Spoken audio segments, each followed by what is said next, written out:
Bien, buenos días, ¿cómo estamos? ¿Calor? Yo también tengo mucho calor, así es que voy a hacer corto, pero profundo, se los prometo. Ok, muy bien, así es que vamos a entrar de lleno en nuestra serie de Esther. Continuamos con la serie de Esther. Hoy vamos a estar en el capítulo 7, solo vamos a ver un capítulo el día de hoy.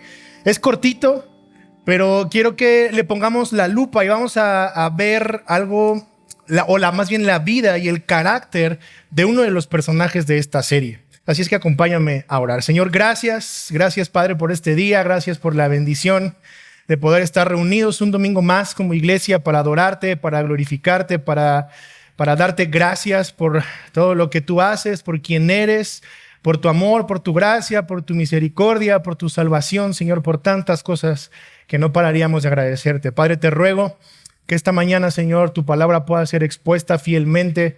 Padre, que todo lo que yo diga, Señor, esté en tu palabra. Señor, ayúdame a ser fiel a ella, que no haya nada escondido en mi corazón, Señor, para exaltarme o para quedar bien, sino que seas tú hablando a nuestros corazones, que tu Espíritu Santo, Señor, sea el que nos confronte, que nos redarguya, pero que también nos anime, nos dé esperanza y nos exhorte, Señor, y que podamos salir diferentes de como entramos esta mañana, Señor. Gracias por Doxa, te doy muchas gracias por la vida de cada uno de los miembros, gracias por la vida de los pastores y te damos gracias, Señor, por la vida de Samuel, el nuevo integrante de esta iglesia, Señor. En el nombre de Jesús, amén. Amén. Esther, capítulo 7, versículos del 1 al 10. Dice: el rey y Amán fueron al banquete a beber vino con la reina Esther. También el segundo día, mientras bebían, vino en el banquete el rey y dijo a Esther: ¿cuál es tu petición, reina Esther? Te será concedida. ¿Cuál es tu deseo? Hasta la mitad del reino se te dará. La reina Esther respondió: si he hallado gracia ante sus ojos, oh rey, y se le place al rey que me sea concedida la vida según mi petición y la de mi pueblo según mi deseo, porque hemos sido vendidos, yo y mi pueblo, para el exterminio, para la matanza y para la destrucción. Y si solo hubiéramos sido vendidos como esclavos o esclavas, hubiera permanecido callada, porque el mal no se podría comparar con el disgusto del rey. Entonces el rey Asuero preguntó a la reina Esther: ¿quién es? ¿Dónde está el que pretende hacer tal cosa? Esther respondió: el adversario y enemigo es este malvado Amán. Entonces Amán sobrecogió de terror delante del rey y de la reina, y dejando de beber vino, el rey se levantó lleno de furor y salió al jardín del palacio. Pero Amán se quedó para rogar por su vida a la reina Esther, porque vio que el mal había sido determinado contra él por el rey. Cuando el rey volvió del jardín del palacio al lugar donde estaban bebiendo vino, Amán se había dejado caer sobre el lecho donde se hallaba Esther. Entonces el rey dijo: ¿aún se atreve a hacer violencia a la reina estando yo en la casa? Al salir la palabra de la boca del rey cubrieron el rostro a Amán. Entonces Arbona, uno de los eunucos que estaban delante del rey, dijo: precisamente la horca de 50 codos, 22.5 metros de alto, está en la casa de Amán, la cual Amán había preparado para Mardoqueo, quien había hablado bien en favor del rey. Ahórquenlo en ella, ordenó el rey. Colgaron pues a Amán en la horca que había preparado para Mardoqueo, y se aplacó el furor del rey. Wow, parece que este tipo no tuvo un final feliz como en todos los demás cuentos. El título de mi sermón esta mañana es: Dios no castiga, Dios es justo. Dios no castiga, Dios es justo. Y sabes, cuando era niño, yo tenía unas tías que no eran muy queridas por mí. Y siempre que andaba de travieso, hacía algo, siempre me decían: Dios te va a castigar. Dios te va a castigar por lo que haces. Dios te va a castigar. Y mi papá, que no era creyente en ese tiempo, siempre me decía esto: Dios no castiga, Dios es justo. Y cuando estaba preparando esto, lo primero que me vino a la mente fue esta frase: Dios no castiga, Dios es justo. Porque al final, lo que vemos aquí y la manera en la que termina la vida de Amán no es un castigo de Dios, es algo justo por el corazón que tenía este hombre y por todo lo que estaba haciendo para destruir la vida de Mardoqueo. He dividido en tres este sermón. Son tres capítulos, tres escenas, perdón. Y la primera escena la vamos a ver del versículo 1 al versículo 4. La he titulado La petición de la reina. La segunda escena la vamos a ver del versículo 5 al versículo 7 y lo he titulado Todo sale a la luz. Y la escena 3 va del versículo 8 al versículo 10 y lo he titulado El juicio del rey. El juicio del rey. Mi mensaje para hoy y mi argumento de lo que vamos a ver en este capítulo 7 es el siguiente. El juicio de Dios es inminente para todos y todos nuestros actos tienen consecuencias. Mi mensaje para hoy es: el juicio de Dios es inminente para todos y todos nuestros actos tienen consecuencias. ¿Ok? Entonces vamos a ir a la escena 1, versículos del 1 al 4.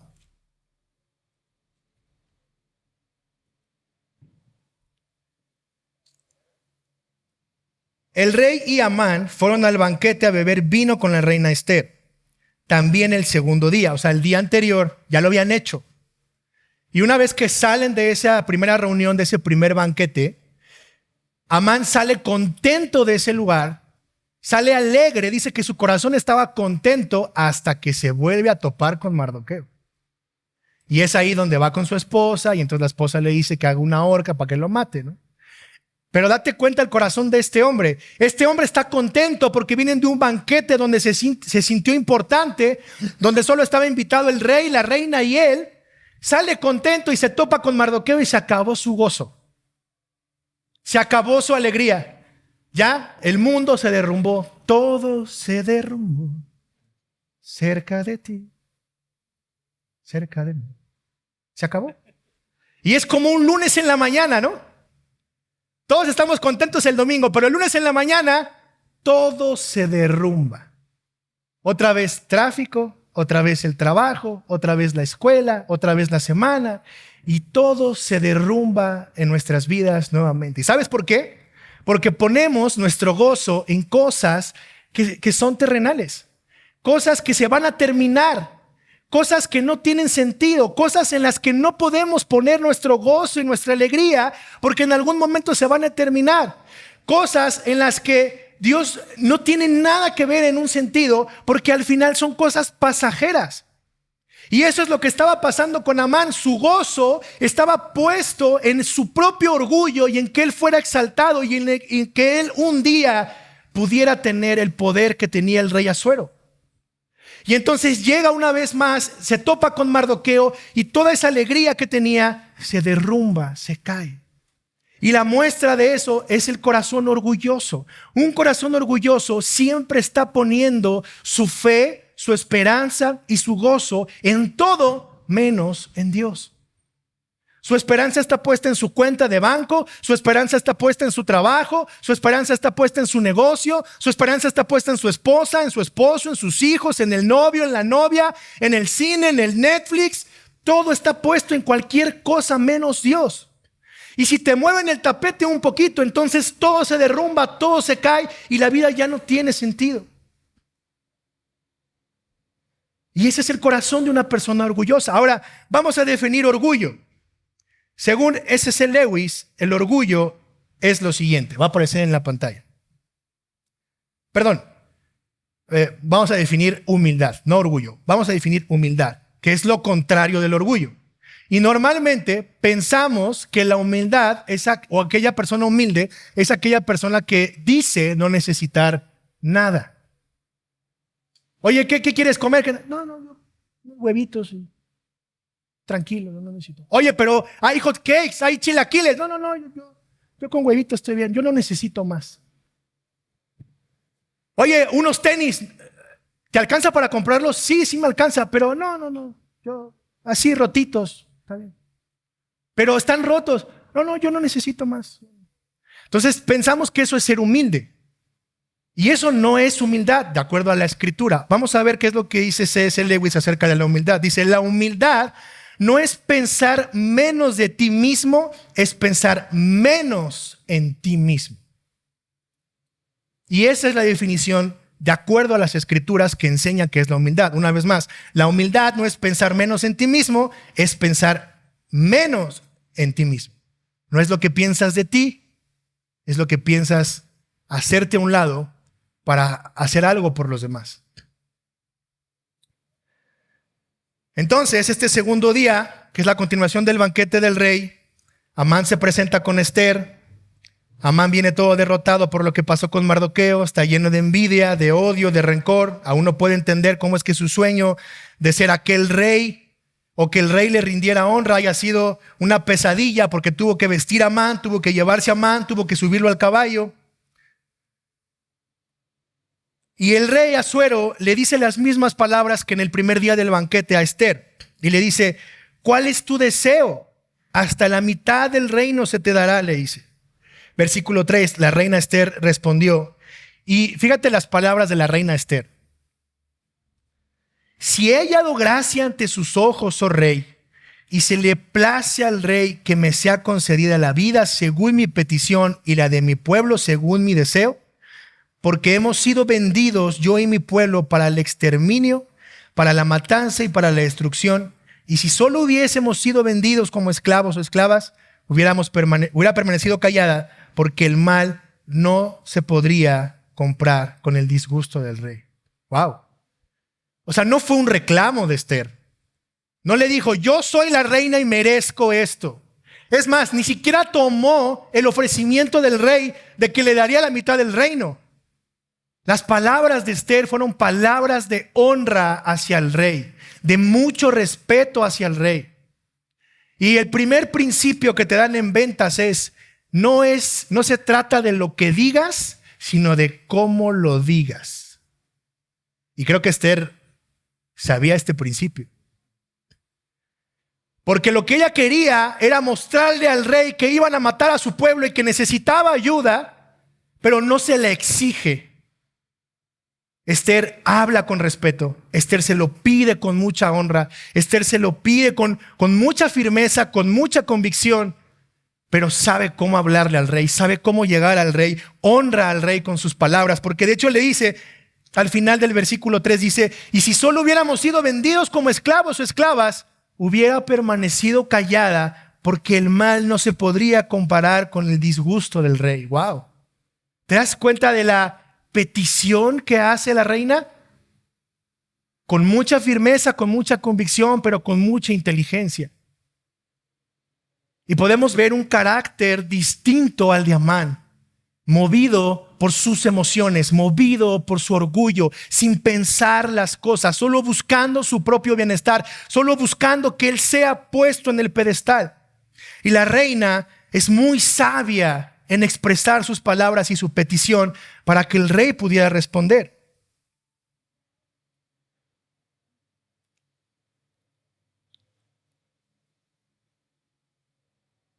Ahora escucha esto. En la cena estaba Amán. O sea, es una mesa, 3 personas, Amán, el rey y la reina. Le está dando la petición a Esther y Amán está escuchando. O sea, el desgraciado que planeó todo para matar a los judíos está en la mesa junto con ellos y está escuchando la petición de la reina. Es cuestión de segundos para que todo su plan se caiga y para que él sea descubierto por el rey. Es cuestión de segundos y eso es lo que nos lleva a la segunda escena. Escena 2, versículos del 5 al 7, el juicio. Dice, entonces, versículo 5, entonces el rey Asuero preguntó a la reina Esther, ¿quién es? ¿Dónde está el que pretende hacer tal cosa? O sea, imagínense, ni el mismísimo rey Asuero, que tenía muchas esposas, que hacía fiestas despampanantes, que también era un poco arrogante, aún mucho arrogante, ni el rey Asuero estaba de acuerdo con tal locura. Ve sus palabras. ¿Dónde está el que pretende hacer tal cosa? O sea, ni yo me he atrevido a tanto. Y dice entonces, ¿quién es y dónde está? Versículo 6, Esther respondió, el adversario y enemigo es este malvado Amán.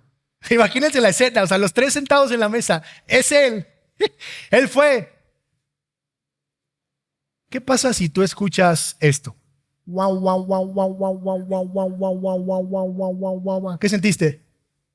Lo iba a poner de fondo, pero dije, muchos me van a dejar de hablar un rato. ¿Qué sentiste? ¿O qué sientes? ¿Miedito? ¿Por qué? ¿Sabes por qué respondemos de esa manera al escuchar ese sonido? Porque significa que hay un alto porcentaje de que te mueras en ese momento. Y entonces tu instinto de supervivencia reacciona, porque sabes que en cualquier momento te puedes morir al escuchar ese sonido. Y eso es lo mismo que estaba sintiendo Amán en ese momento. Tal vez no escuchó la alerta sísmica, pero estaba ahí siendo señalado. Todo su plan en ese momento se estaba viniendo abajo. Ya no podía esconder más, ya no podía tramar más cosas, ya no podía hacer nada más porque estaba descubierto delante del rey. Toda su perversidad estaba siendo descubierta delante del rey. Y en ese momento sabía que estaba a punto de morirse. Imagínate lo que estaba sintiendo, imagínate el terror, imagínate el miedo, yo creo que se le revolvió el estómago de lo que estaba comiendo, hasta a lo mejor tenía ganas de ir al baño, ya no sabía ni si sentarse, si pararse, si quedarse, si moverse, si agacharse, si meterse abajo de la mesa. En ese momento estaba lleno de pavor, totalmente atemorizado, porque estaba siendo descubierto. Ya no hay vuelta de hoja. El juicio está hecho. No hay forma de escapar. El rey ha determinado el fin de Amán. Amán lo sabe. Amán ruega por ayuda. Amán busca que Esther lo salve. Mira qué sigue diciendo el versículo 6. Entonces Amán se sobrecogió de terror delante del rey y de la reina. Y el rey, dejando de beber vino, se levantó lleno de furor, o sea, enojado, furioso. Esta palabra es la misma que encontramos en los primeros 2 capítulos. O sea, que estaba extremadamente molesto el rey Asuero y salió al jardín del palacio. O sea, el cuate se paró, se salió al jardín, porque en ese momento, si existieran pistolas, lo hubiera sacado y le hubiera disparado ahí. Y se sale de la escena. Y el otro cuate, lleno de terror, perturbado por lo que le va a pasar, implora porque lo ayude la reina.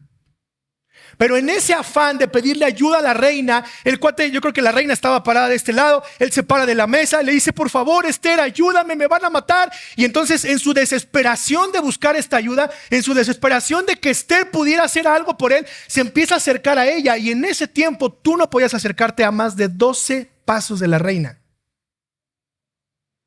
Al cuate se le olvida, por supuesto, eso, porque sabe que se va a morir. Entonces se le empieza a acercar, y como se le empieza a acercar, a lo mejor el cuate se hinca y entonces la abraza clamando por ayuda, y entonces ella se cae encima de ella, y en eso viene el rey extremadamente furioso y entra y lo ve encima de su esposa.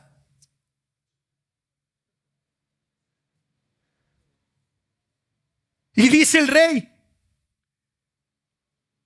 versículo 8: cuando el rey volvió del jardín del palacio al lugar donde estaba bebiendo vino, Amán se había dejado caer sobre el lecho donde se hallaba Esther. Entonces el rey dijo: ¿aún se atreve a hacer violencia a la reina estando yo en la casa?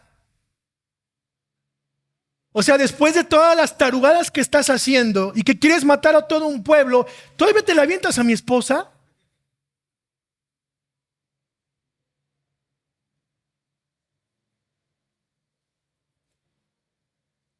Y eso me lleva a la última escena. Versículos del 8 al 10.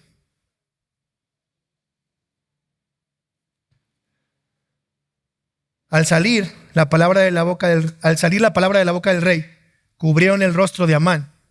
Entonces Erbona, uno de los eunucos que estaban delante del rey, dijo: precisamente la horca de 50 codos de alto está en la casa de Amán, la cual Amán había preparado para Mardoqueo, quien había hablado bien en favor del rey. Es chistoso porque en esta última escena sale un personaje que es como de estos cuates que estás así de repente hablando y hay un cuate que hace un chiste, ¿no? Y tú dices, ¿y ese de dónde salió, no?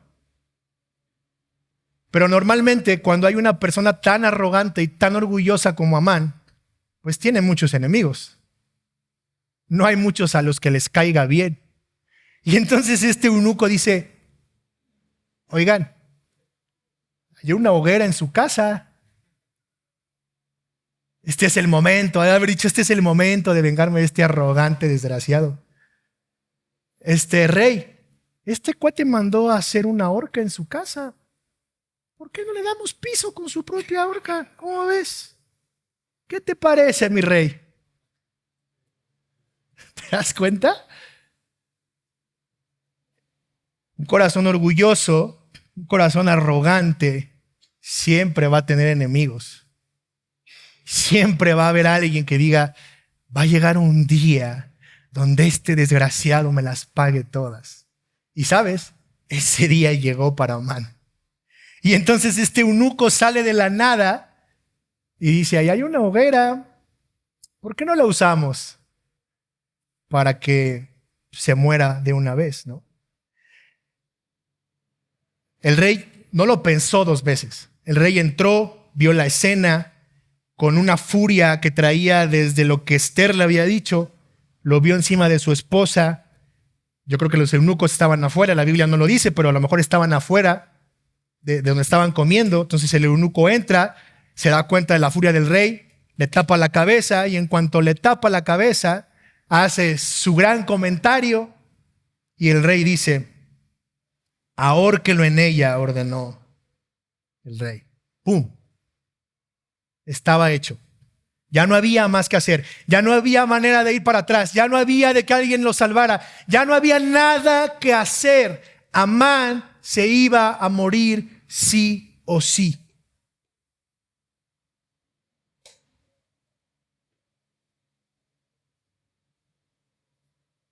Versículo 10 dice, colgaron pues a Amán en la horca que había preparado para Mardoqueo. ¿Y qué dice? Y se aplacó el furor del rey. Wow, qué interesante, ¿no? Qué interesante que el texto nos muestra dos veces el furor del rey, el enojo del rey por la injusticia que se está cometiendo. Ahora, nota conmigo lo siguiente, ya estoy terminando. Amán trata de destruir al pueblo de Israel y es el pueblo de Israel quien va a destruir a la familia de Amán. Lo vamos a ver en el capítulo 8, capítulo 9. Amán trata como sea por todos los medios para hacer que Mardoqueo lo honre. Y es Amán quien termina honrando a Mardoqueo. ¿Lo puedes ver conmigo? Amán está tratando de matar a Mardoqueo y es Amán quien termina muerto. Amán construye una hoguera para matar a Mardoqueo y es Amán quien termina muerto en la misma hoguera. Y la pregunta es, ¿dónde está Dios aquí? ¿Dónde está Dios aquí? Es Dios el que está detrás de todo esto, aplicando su provisión divina para cambiar cada detalle de la historia. Todos los planes de Amán, Dios los fue cambiando y los fue rompiendo y los fue atravesando uno por uno de tal manera que hay un cambio completo en toda la historia, porque los planes de Amán nunca se pudieron llevar a cabo. Amán tenía unos planes bastante arrogantes, bastante egocéntricos y orgullosos, pero Dios tenía otros planes más santos que esos. Dios voltea absolutamente todo lo que Amán ya tenía preparado. Proverbios 16:18 dice, el orgullo va delante de la destrucción y la arrogancia antes de la caída. ¿Te das cuenta del corazón de este hombre? ¿Te das cuenta del corazón de Amán? Dios tiene siempre el control de todo y nadie podrá escapar de su justo juicio. Proverbios 3:34 dice, el Señor se burla de los burlones, pero muestra su bondad a los humildes. Los planes de Amán no pudieron hacerle frente a los planes de Dios. La providencia de Dios es primero, los planes de Dios son primero, el plan soberano de redención de Dios se va a llevar a cabo sí o sí. Dios en su soberanía y en su providencia permitió este final para Amán. ¿Y sabes por qué? Para salvar a un pueblo que estaba a punto de ser exterminado. ¿Y sabes por qué salvó a ese pueblo? Porque de ese pueblo vendría aquel que iba a ser la máxima expresión de la humildad, para que ahora tú y yo podamos vivir en esa humildad. Amán, por el contrario, es el máximo ejemplo de un corazón orgulloso. Y ese hombre, Jesucristo, la máxima expresión de la humildad, es aquel que hizo lo siguiente. Vamos a Juan capítulo 13, versículo 1, y con esto terminamos.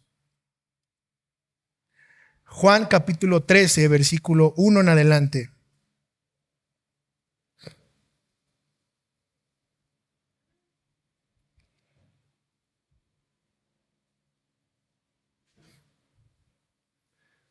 Dice, antes de la celebración de la Pascua, Jesús sabía que había llegado su momento para dejar este mundo y regresar a su Padre. Había amado a sus discípulos durante el ministerio que realizó en la tierra y ahora los amó hasta el final. Era la hora de cenar y el diablo ya había incitado a Judas, hijo de Simón Iscariote, para que traicionara a Jesús. Jesús sabía que el Padre le había dado autoridad sobre todas las cosas y se había venido de Dios y regresaría a Dios. Así que se levantó de la mesa, se quitó el manto, se ató una toalla a la cintura y echó agua en un recipiente. Luego comenzó a lavar los pies a los discípulos y a secárselos con la toalla que tenía en la cintura. Cuando se acercó a Simón Pedro, le dijo, Señor, ¿tú me vas a lavar los pies a mí? Jesús contestó, ahora no entiendes lo que hago, pero algún día lo entenderás. No, protestó Pedro, jamás me lavarás los pies. Si no te lo lavo, respondió Jesús, no vas a pertenecerme. Entonces lávame también las manos y la cabeza, Señor, no solo los pies, exclamó Simón Pedro.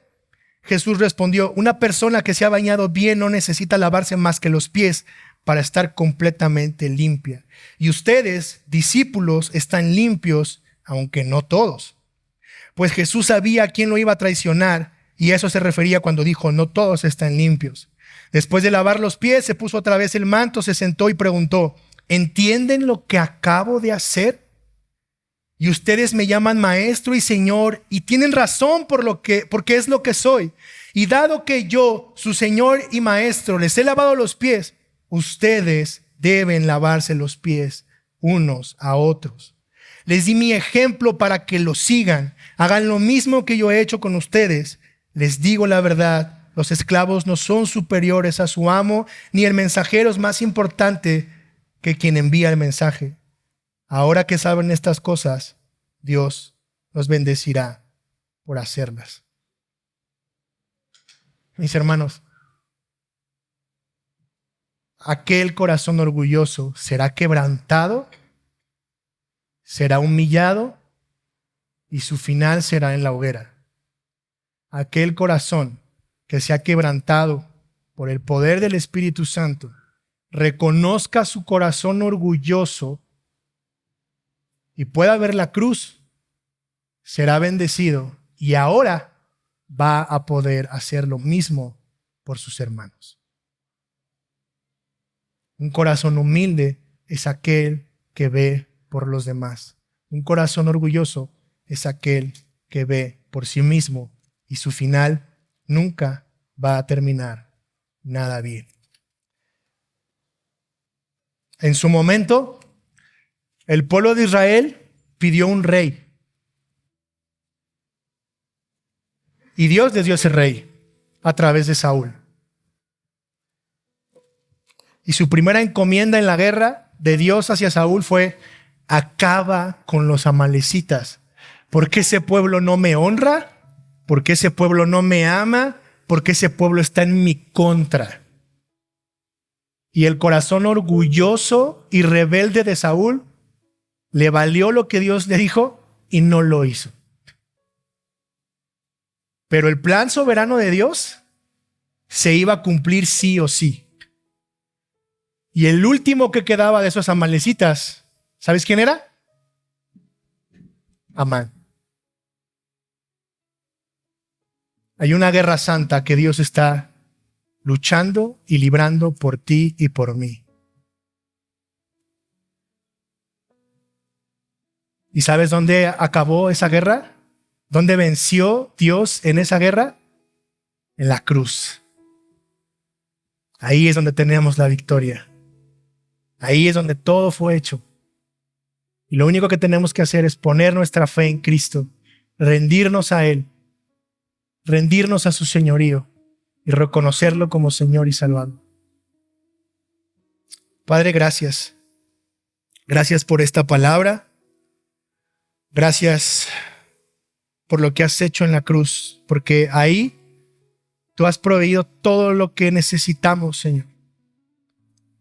Gracias porque así como el furor del rey Asuero fue saciado por la muerte de Amán, el furor de tu santa ira por el pecado fue cesada por la obra de Cristo en la cruz del Calvario. Y gracias a eso, hoy todos nosotros tenemos perdón de pecados, salvación y vida eterna. Y no solo eso, Señor, sino que ahora podemos tener un corazón humilde que reconoce a su Rey y a su Salvador, reconoce que no lo merecemos y en amor respondemos a eso, Señor. Y con ese mismo amor podemos responder a amar a nuestro prójimo como a nosotros mismos. Señor, gracias. Gracias por tanta gracia. Gracias por tanta misericordia, Señor. Ayúdanos a tener un corazón humilde, Señor. Un corazón que vea por los demás. Un corazón lleno de gozo porque te tenemos a ti y tú eres suficiente para nosotros. No permitas que nuestro gozo y nuestra alegría se vayan por cosas banales, por cosas que son de este mundo, Señor. Que nuestro corazón anhele que tú vengas pronto para que podamos estar contigo, adorándote por los siglos, Señor. En el nombre de Jesús. Amén.